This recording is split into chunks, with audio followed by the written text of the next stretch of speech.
Chapitre 6, qui donne occasionnellement la campagne de Saxe démontre que la Ligue de 1813 était dans son objet étranger à la Restauration. Les victoires de Lutzen et de Wörth le 2 et 22 mai 1813 avaient rétabli la réputation des armes françaises. Les rois des Saxes avaient été réunis triomphants dans sa capitale. L'ennemi avait été chassé d'Hambourg. Un des cœurs de la grande armée était aux portes de Berlin et le quartier impérial était à Breslau. Les armes russes et prussiennes de Courage n'avions plus d'autre parti que de repasser la vistule contre l'Autriche. Intervenant dans les affaires, conseilla à la France de signer une suspension d'armes. L'empereur retourna à Dresde, Saint-Louis d'Autriche quitta Vienne et se rendit en Bohême. Saint-Louis de Russie et les rois des Prusses se tableront à Schweidnitz. Le plus parlé commenceront le comte de Metternich proposa le congrès de Prague. Il fut accepté. Ce n'était qu'un simulacre. La cour de Vienne avait déjà pris des engagements avec la Russie et la Prusse. Elle allait se déclarer au mois de mai quand le succès inattendu de l'armée française l'obligeront à marcher avec plus de prudence. Quelques efforts qu'elle eut faits. Son armée était encore peu nombreuse, mal organisée et peu en état d'entrer en campagne. Le comte de Metternich demanda les provinces illyriennes, la moitié du royaume d'Italie, c'est-à-dire Venise, jusqu'au Mincio, la Pologne et la renonciation de l'empereur au protectorat de l'Allemagne et au département de la 32e division militaire. Ces conditions excessives n'étaient mises en avant que peut être refusées. Le duc de Vicence se rendit au congrès de Prague. Les choix du plénipotentiaire russe, le baron d'Einstetten, fit entrevoir que ce n'était point la paix que voulait la Russie, mais donner le temps de l'Autriche de terminer ses préparatifs militaires. En effet, le mauvais augure qu'on avait tiré du choix de ce négociateur se confirma. Il ne voulut entrer dans aucune conférence. L'Autriche, qui s'était prétendue médiatrice, déclara son adhésion à la coalition quand son armée fut prête, sans même avoir exigé l'ouverture d'une seule séance ou rédigé un seul protocole. Ce système de mauvaise foi et de contradictions perpétuelles entre les actions, les paroles et les actes publics fut constamment suivi par les coups de Vienne. À cette époque, la guerre commença, les victoires éclatantes remportées par l'empereur à Dresde le 27 août 1813 sur l'armée, commandée par les trois souverains, fut aussitôt suivie par les désastres que les manœuvres de MacDonald ont si furent éprouvées à son armée et par les pertes de Vandamme en Bohême. Cependant, la supériorité restait encore du côté de l'armée française, qui s'appuyait aux places de Torgau, Wittenberg et Magdebourg. Le Danemark avait conclu un traité d'alliance offensif et défensif, et son contingent augmentait l'armée d'Hambourg. En octobre, l'empereur quittait Dresde pour se porter sur Magdebourg par les rives gauches de l'Elbe afin de tromper l'ennemi. Son projet était de repasser l'Elbe à Wittenberg et de marcher sur Berlin.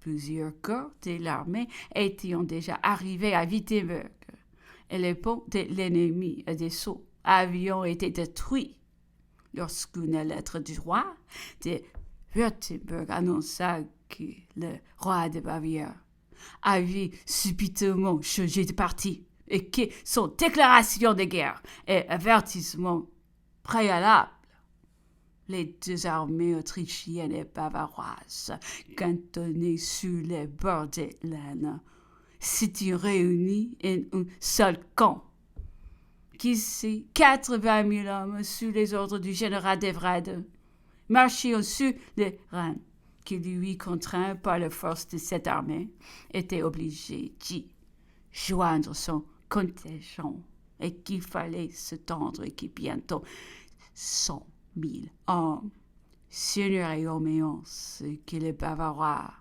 avaient fait leur cause de celle de l'Autriche à cette nouvelle inattendue. L'empereur crut devoir changer le plan de campagne qu'il avait médité depuis 2 mois, pour lequel on avait disposé les forteresses, les magasins, et qui était de jeter les Alliés entre l'Elbe et la Saale, et sous la protection des places et magasins de Turgot, Wittenberg, Magdeburg et Hamburg. Établir la guerre entre l'Elbe et l'Oder. L'armée française possédait sur cette rivière les places de Glogau, Coustrins et Stettin.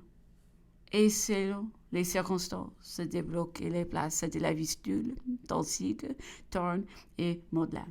Il y avait espéré un tel succès de ce vaste plan que la coalition en eût été désorganisée et tous les princes de l'Allemagne confirmés dans leur fidélité et dans l'alliance de la France. On espérait que la Bavière tarderait 15 jours à changer de parti, et alors on était assuré qu'elle n'aurait pas changé. Les armées se rencontreront sur les champs de bataille de Leipzig de 16 octobre. L'armée française fut victorieuse, l'armée autrichienne battue et chassée de toutes ses positions.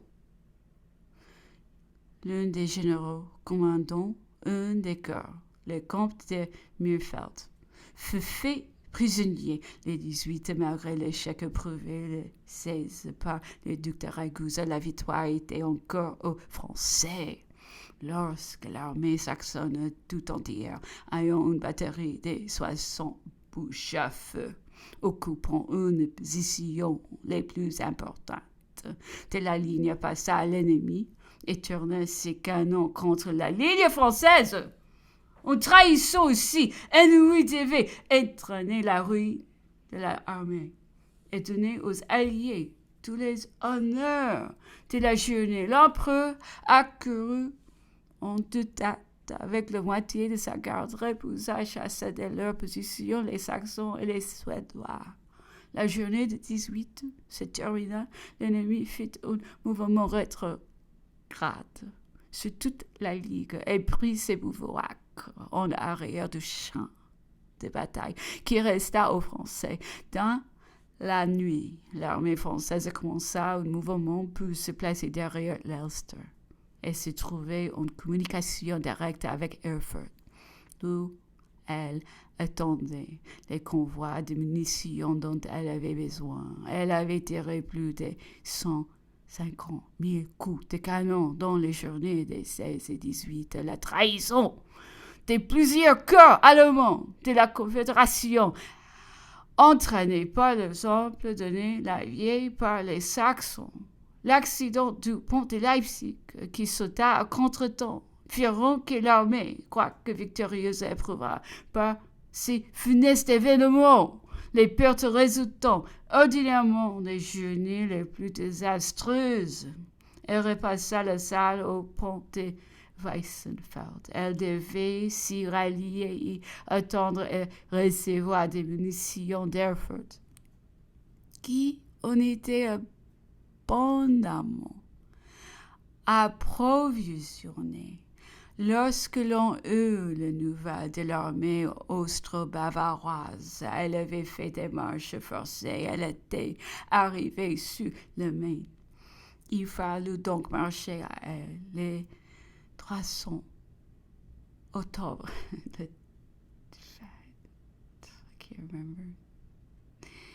L'armée française la rencontre arrangée une bataille en avant de Hanau, interceptant les chemins de Francfort, en occupant de belles positions et fut culbuté, mise en déroute complète chassée d'Hanau, qui occupa le comte de Bertrand. Le général de Wrede fut blessé. L'armée française continua son mouvement de retraite derrière le Rhin et repassa ce fleuve le 2 novembre.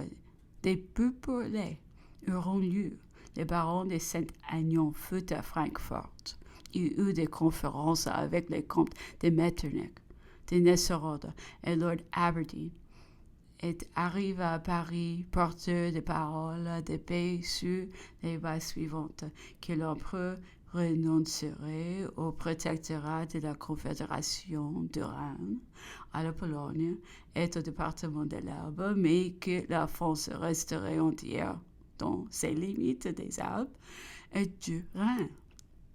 La Hollande, y compris, et qu'on discuterait une frontière en Italie qui devrait séparer la France des États de la Maison d'Autriche. L'empereur adhéra à ces bases, mais le congrès de Francfort était une ruse mise avant comme le congrès de Prague, dans l'espoir que la France refuserait. On voulait avoir un nouveau texte de manifeste pour travailler l'esprit public, car au moment où ces propositions conciliatrices étaient en fait, l'armée alliée violer la neutralité des cantons est entrée en Suisse. Cependant, les Alliés feront connaître enfin leur véritable intention. Ils désigneront Châtillon-sur-Seine en Bourgogne pour la tenue du congrès. Les batailles de Champaubert, de Montmirail, de Montereau détruiseront les armées de Blücher et de Wittgenstein. On ne négocia pas à Châtillon. Les puissances coalisées présenteront un ultimatum dont les conditions étaient en premier l'abandon de toute l'Italie, de la Belgique, de la Hollande et des départements de Rhin. Deuxième, l'obligation pour la France de rentrer dans les limites qu'elle avait avant 1792. L'empereur rejeta cet ultimatum. Il consentait à faire aux circonstances des sacrifices de la Hollande et de l'Italie, mais se refusa à abandonner les limites des Alpes et du Rhin. La Belgique, spécialement envers les trahisons feront triompher les coalisés malgré les victoires d'Arcy et de Saint-Dizier. Jusqu'alors, ils n'avaient manifesté aucune prétention d'immiscer dans les affaires intérieures de la France, ce qui constate l'ultimatum des Châtillons signés par l'Angleterre, l'Autriche, la Russie et la Prusse. Lorsque plusieurs émigrés rentrés se réveilleront à la vue des armées autrichiennes, russes et prussiennes dans les rangs d'escale. Ils avaient longtemps porté les armes. Ils auront le moment arrivé de voir leurs rêves se réaliser. Les uns obéiront la cocarde blanche, les autres la croix de Saint-Louis, et feront disapprouver par les souverains alliés Wellington même de Savoie à Bordeaux. Quoiqu'il favorisât secrètement tous ceux qui voulaient relever les insignes de la maison de Bourbon dans toutes les transactions qui détacheront la Prusse de l'alliance de la France et la réuniront à la Russie au traité de Kalisz. Donc c'est lui qui réunit l'Autriche à cette coalition dans tous les actes diplomatiques, publics et secrets qui se sont succédés jusqu'au traité des Châtillons, dont c'est lui là même, fait en France en février 1814. Les Alliés ne songeront jamais au Bourbon.